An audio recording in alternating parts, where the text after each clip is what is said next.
Lightning. More lightning. Oh! Oh! Oh! Oh my God! I've thoroughly kind of gone through a journey with this movie. Edward, I still get your pen. Feeling like I don't know where I am and I don't understand anything, and to feeling very welcome.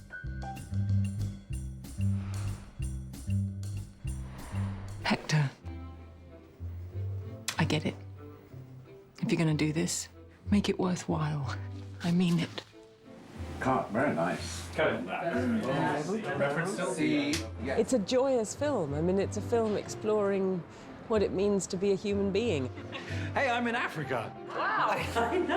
Thank heavens for Simon Pegg, because he's perfect. I can tune him and get bigger laughs, but I have to remember we need some serious and deeper moments in there as well. But he makes me laugh all day. Malcolm, you stupid bastard! This film is great for me because I keep saying to Peter, it's like proper actors in this film, you know. I never really see myself as that. And then there's like Toni Collette and Rosamund Pike and Chris Plummer and Jean Reno and Stellan Skarsgård. I feel a bit out of my depth. I feel like Hector. We're shooting on 4 continents. It's quite a big undertaking. That's one of the other things when I set out to adapt the book, I thought, isn't that lovely? We're shooting all over the world. And then when you come to actually sit down and work out the logistics, it's like, oh my God, we're shooting all over the world.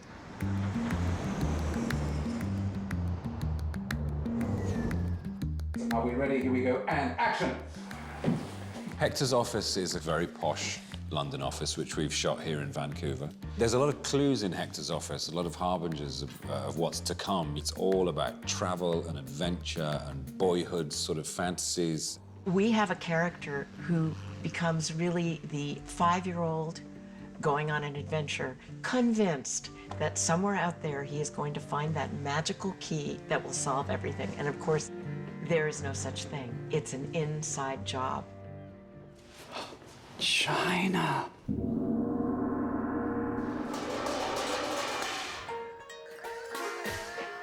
Shanghai is Hector's first port of call on his journey, and it's been fascinating to open my eyes to it and kind of realize what an incredible, complex, huge, varied kind of city it is. I don't think Hector was ambushed at the airport by a group of people wanting to take his picture like I was, which was a real surprise because I had no idea I had any kind of presence here. We're going to China to shoot with only 3 of us having physically been there. So it's lots of unknowns that we're venturing into. Oi. Oh, really? Sorry, Are you sure there's no room in first class? Stellan, I'm a big fan of, and, you know, he's in so many of my favorite films, and it's been a treat to work with him. Let me show you happy. We both have the similar mischievous sense of humor. Whoever said money can't buy happiness? Fuck you. It's comedy, and I haven't done much comedy. And I like the way Simon works. I mean, he goes all the way from physical comedy to being extremely human and serious in what he does. We came up with something the other day when Hector says goodbye to Edward. We had this idea that Hector would go in for a hug and Edward would just sort of freeze. And Stellan came up with it off the cuff, and we did it, and it was really, really funny. What are you doing?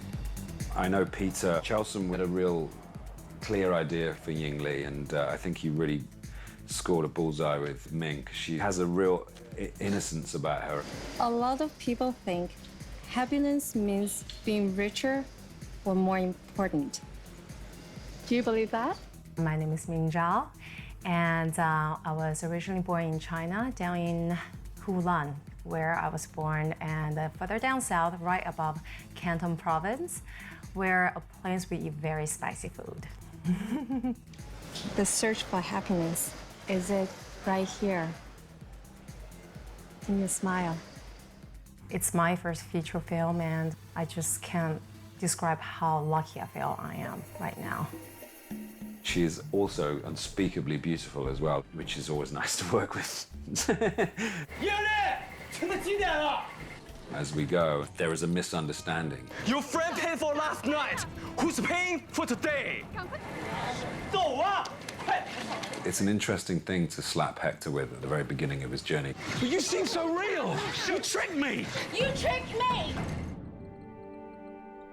She's quite a tragic figure in the end, I think. But I love the fact that their relationship, at the heart of it, is a real connection. They love and respect, or, you know, are very attracted to each other, at least for real. Cheers. Cheers. And she stays with him for the whole time. Where to next? Africa. We're happy. Or unhappy? Have to wait and see. We're currently in a small town called Benoni, just outside of Johannesburg, and we're shooting scenes of Hector's African adventure.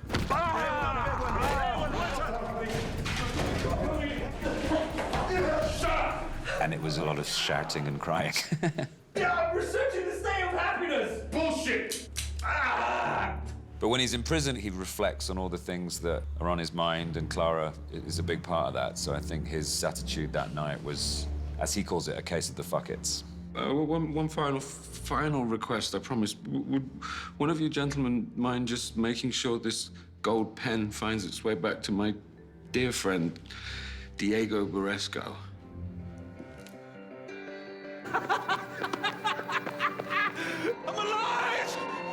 My impression of Africa is that a lot of these people have the feeling they can't have a lot of control over their lives. They can't say, I want to be like that, I want to go there. Just have to take the ride and be ready for chances, but not stress on trying to change my life. They're really family concentrated, I think. They're really nice, warm-hearted people.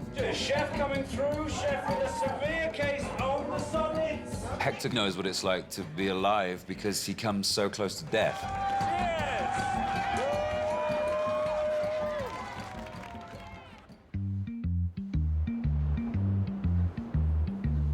They do say that when you tip the United States, all the self-seeking crazies roll into California, and there we all are. In fact, we have in California the people who have the most sense of reality in themselves.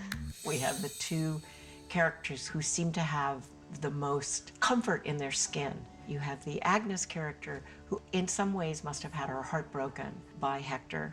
Whatever it is you think you're in love with, it's not me. I think Hector's always held Agnes up on this pedestal as this possible happiness he could have had. And it's a fantasy, really. And when they come together again, they're trying to negotiate this new way of being together. Cheers. Cheers. And then you have Professor Corman, who is living in this world where you have to face things, where you have to understand things. Everything in this world is going up, yet happiness is going down. Oh dear, oh dear, oh dear. The script was absolutely extraordinary and zany and off the wall, just like my character was. We should concern ourselves not so much with the pursuit of happiness, but with the happiness of pursuit. Christopher Plummer was just amazing. We actually bonded over Star Trek because he played a Klingon in The Undiscovered Country, and I'm currently Scotty, so that was our little way in. And he was just a delight and amazing to watch because he is 83 years old and like a spring chicken. And although I only appear at the end of the movie, Your turn, Hector. it should have, if I can do anything about it, make some sort of impact. You know what? I think I'm good. Your turn, Hector. Okay. It's a weird romantic comedy insofar as the battle, if you like, of Act 3 is in an isolation booth with 50 wires coming out of his head, but roads converge at the moment, it seems to work. The thing that makes me happiest is the thought that I could become the man that you want to spend the rest of your life with. Learning to be truly happy is about understanding that it's all of it. It's not just one great big smiling happy ride where everything goes well all the time. You've got to earn it. We matter, Clara. You and me, we matter. I think if you can make someone laugh, you open their heart enough to make them cry. If you can make them cry and then make them laugh again, you really have something that will bring people into the experience of watching a movie on screen. And Hector and The Search for Happiness definitely had both aspects. Anything else? I see you at peace. I see you happy. Really? It's an amazing thing to have been part of this adventure that has gone around the world. Wow. I've had an even better time than Hector, I think. It's been an amazing experience.